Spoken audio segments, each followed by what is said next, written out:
Hello, everyone. Welcome back to our Psychology Meets Business series, Mind at the Table. I'm Toby, your navigator through this fascinating intersection of strategy and the human mind. And I'm joined once again by the brilliant Ray, our resident expert, who's here to crack open the minds behind the money.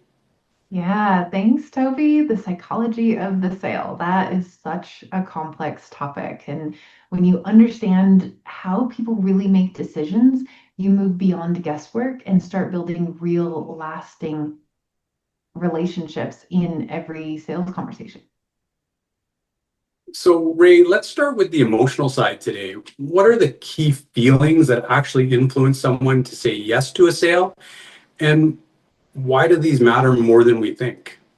Yeah, so oftentimes you hear marketers and salespeople talk about the know, like, and trust factor, but what does that really mean? That is what people need to feel in order to feel comfortable making a decision, but what does that actually look like? So, one is confidence. They need to feel confidence that they can restate what you do to someone else on their team. Another is enjoyment of their time with you, that they're going to get the same treatment from the rest of your company as what they experience with you. You know, a lot of salespeople are very outgoing and fun and easy to talk to, but the person needs to trust that they're not only going to enjoy their time with the sales rep, but also with the rest of the company. And it's more of a culture fit. Also, reassurance that what you're promising them is what they'll actually experience after the point of conversion. And then lastly, enthusiasm for the relief that you're going to make them feel, whether that's in the form of progress towards their goals or alleviation of certain pains that they're experiencing. And is there a moment that you've witnessed where emotions clearly tip the scale in favor of closing or losing a deal? Yeah, absolutely. And it's pretty counterintuitive. So I've seen it over and over and over again. The moment when emotions tip toward feeling sure that someone wants to say yes to a deal is when they are sure that your desire to help them is greater than your desire to sell them something and collect their money. And in other words, people need to feel like you're truly going to be in service to them and you're not just being self-serving. And if the scale tips in the other direction, then you've lost their confidence, their trust, their enjoyment, and their enthusiasm. Makes a lot of sense. Also makes you second guess yourself when you're in a discussion, especially if you're buying something now, how you're being read. You've also mentioned biases like anchoring and social proof before. How do they show up in sales, and how can sellers use them ethically and effectively? Yeah, so anchoring is an interesting one in particular because anchoring is when you seed an idea prior to asking someone to make a decision. So, for example, a sales rep may say something like, is your budget more or less than $10,000 per month? You're introducing the idea of $10,000 as the anchor point.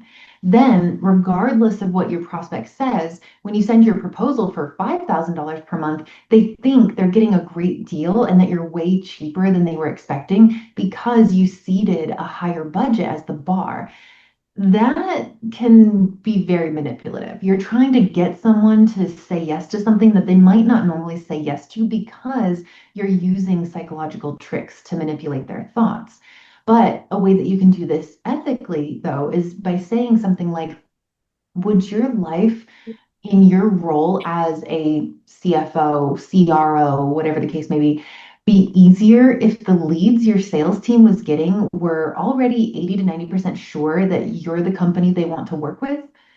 That's something that, that's very close to what I do. And that is an example of anchoring where so anchoring is about the first piece of information being the one that sticks and the one that someone builds everything else around. So as long as you can back up what you're promising and you're offering an actual solution to a real problem rather than creating a problem that doesn't actually exist previous to your relationship with this person, then anchoring can be a good way to seed a conversation that develops into a relationship.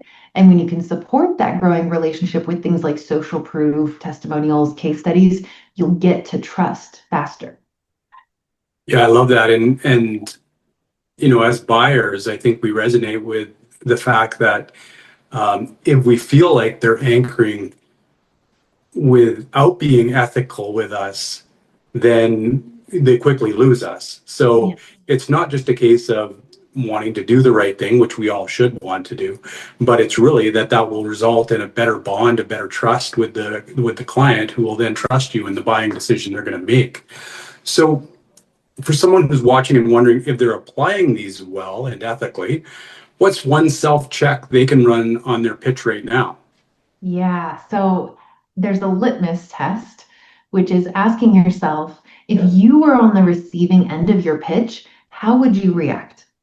What would you think of the person pitching you? And we've all been the recipients of cold calls and cold emails, and we've all had that instant reaction of, oh, this person's just trying to sell me something, or, oh, wait, this actually feels helpful. Yeah, maybe I will request that PDF or request that resource that they're offering or take the next step.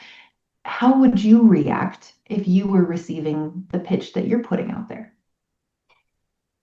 Yeah, that's a good point. If we reflect on how it would impact us, then it's going to help us come off as more authentic as well. Exactly. Let's maybe talk about the human connection now. So different buyers come with different energy. So how do personality types impact your approach, and what can sellers do to adapt to that? Yeah, so a lot of sellers are interested, I am as well, interested in personality tests and different personality models and frameworks. And I think it's really important to choose one that makes sense to you and is scalable. So I'll give you an example. This is a really interesting conversation because I once worked with a woman who was a sales and business coach, and she taught all of her clients to sell someone over a call and capture their credit card information on that call. And I thought that was a really narrow, forceful, kind of icky sort of way to do business because only 2 to 10% of the population are what are considered quick decision makers. And I say that because I like to use the DISC assessment to understand people and their strengths in a work context. And the people who are high Ds would be the only ones who would respond positively to that kind of tactic of make a decision right now. Okay, let's go. Give me your credit card. Let's book you in. Let's lock it in. As a seller or a business owner, you have to have a different way of working with each personality type. And if you've never looked into the DISC assessment before, I highly recommend it because it keeps personality categorization, there we go, categorization, to just 4, which is far more manageable than something like Myers-Briggs or Enneagram, and it's very accurate. So the thing is, you need to figure out which personality the person tends towards and then cater to their natural decision-making process. Yeah, I agree with that. If I feel pressure in any way that a decision needs to be made now, I automatically think that, there's some kind of scam involved. And so even if it's a really altruistic sale, I still am now skeptical just because of the tactic being used, right? So Yeah. really what I'm hearing is it sounds like knowing your customer, how your customer thinks is the shortcut to relevance. And any advice then on reading those signals faster to be able to relate to them? Yeah, yeah. So like I said, I really love the DISC assessment for this. There's 4 personality types. And the DISC assessment, if you understand these 4 different personality types, you can usually figure out which one or which 2 someone might be, which helps you cater to the way that they like to operate better. So within DISC, there's D dominant. These are people who are very quick decision makers. They're the only ones who are going to respond positively to that, like fast decision, get the credit card information over the phone, let's go kind of tactic. Then there's influential.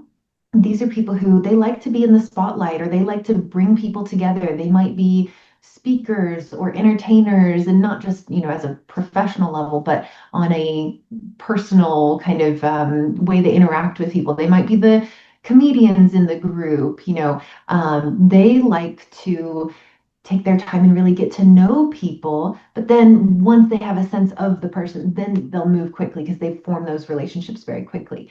Then you have steady. These are the people who they're very detail oriented. And at the same time, they're very people oriented. So they like to tend towards process and systems. Then you have C, which is compliant.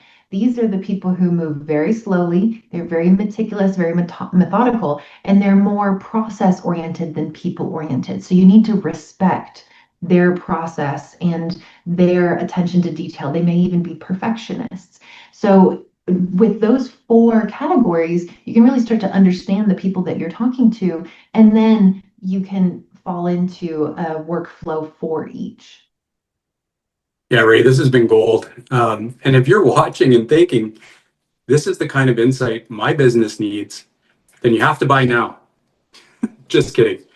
At Hyperion Business Solutions, we help business owners turn powerful psychology into actual performance. Reach out, let's talk. Let's start crafting a sales strategy built on deep understanding and smart execution. Yeah, I couldn't agree more. And all of this stuff we're talking about with regard to psychology, it's not just a theory, it's what can really give you that competitive edge. And that's what I love about what you're building at Hyperion. You're really unlocking that real impact. Thanks, Ray. And if this episode has made you think, hit that follow button, share it with somebody, help them level up. And remember, every great sale starts with understanding the mind behind the decision. Also, keep your eyes open for our third session coming soon, Psychology of Leadership. As always, if you'd like to chat with us, please reach out.